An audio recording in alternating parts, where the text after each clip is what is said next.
चलिए अब देख लेते हैं स्ट्रक्चर ऑफ डायमंड के बारे में। तो सबसे पहले हम थ्योरी देख लेते हैं, उसके बाद इसका स्ट्रक्चर हम एक्चुअली में देखेंगे कि किस तरीके से बनाया जाता है, और फिर इसका स्ट्रक्चर हम देखेंगे जब तो हम ये सारी थ्योरी क्लियर करेंगे।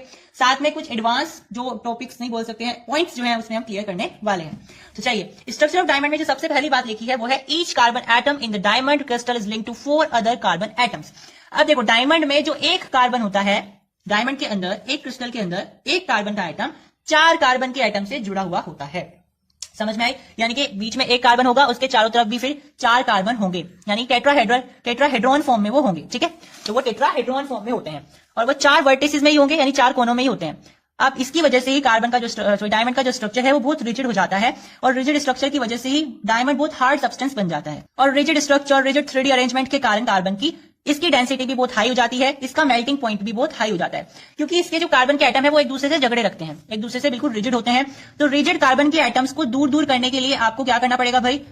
बहुत ज्यादा हीट प्रोवाइड करानी पड़ेगी अगर आपको उनको मेल्ट करना है। ठीक है, देखिए एग्जांपल समझते हैं। यहाँ पे मान लीजिए मेरे पास ये कार्बन का कोई एटम है, मुझे इसे मेल्ट करना है, और मैं जानता हूं कि इनके जो कार्बन के एटम है वो बहुत रिजिड है, एक दूसरे से बिल्कुल रिजिडली सेट है, स्ट्रक्चर्ड है।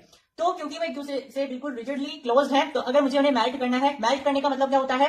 एटम्स को एक दूसरे से अलग अलग करना, सेपरेट करना।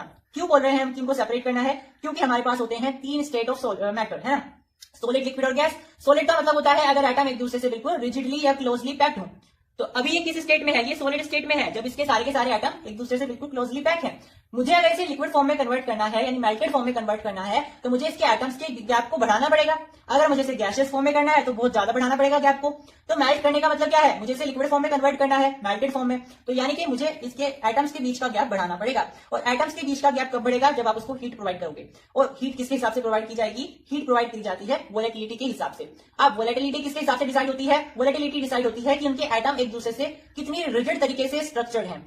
जितने ज्यादा वो क्लोजली रिजिडली एक दूसरे से स्ट्रक्चर्ड होंगे, उतनी ज्यादा उसकी वोलेटिलिटी होगी।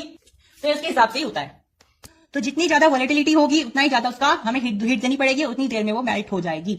तो कुल मिलाकर के जो बात टिक रही है वो हमारी कहां पे टिक रही है? कार्बन के एटम्स के क्लोजनेस पर, यानी जितनी रिजिडली वो एक दूसरे से स्ट्रक्चर्ड रहेंगे उतनी हमें उन्हें हीट देनी पड़ेगी मेल्ट करने के लिए। तो इसलिए इसका जो मेल्टिंग पॉइंट है वो बहुत हाई हो रहा है। देखिए कितना ज्यादा हाई मेल्टिंग पॉइंट इसका होता है। ठीक है, चलिए अब देखते हैं कार्बन का एक्चुअल स्ट्रक्चर होता कैसा है। देखिए मैंने आपको थ्योरी में पढ़ाया है कि आपका जो कार्बन होता है डायमंड में वो 4 कार्बन से अटैच रहता है।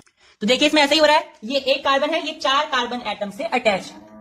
ठीक है, अब यहां पे देखिए कार्बन का स्ट्रक्चर भी कैसा होता है? ऐसा ही होता है कार्बन का स्ट्रक्चर, यानी कि उसके पास 4 बॉन्ड बनाने की कैपेबिलिटी है, और 4 बॉन्ड बनाने की कैपेबिलिटी उसकी यहाँ पे फुलफिल हो रही है।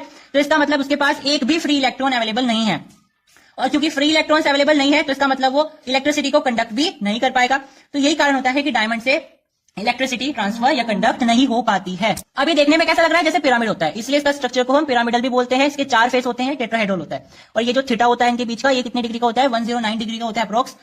हमें अगर प्रॉपर लेना है तो हम 0109 डिग्री 28 सेकंड्स यूनिट हम ले सकते हैं। तो यहां से आपको स्ट्रक्चर बना के आप साबित कर सकते हो कि ये गुड कंडक्टर ऑफ इलेक्ट्रिसिटी क्यों नहीं है, क्योंकि इसके 4 के 4 बॉन्ड यहाँ पे फुलफिल हो गए हैं। यहाँ पे कोई भी फ्री इलेक्ट्रॉन अवेलेबल नहीं है।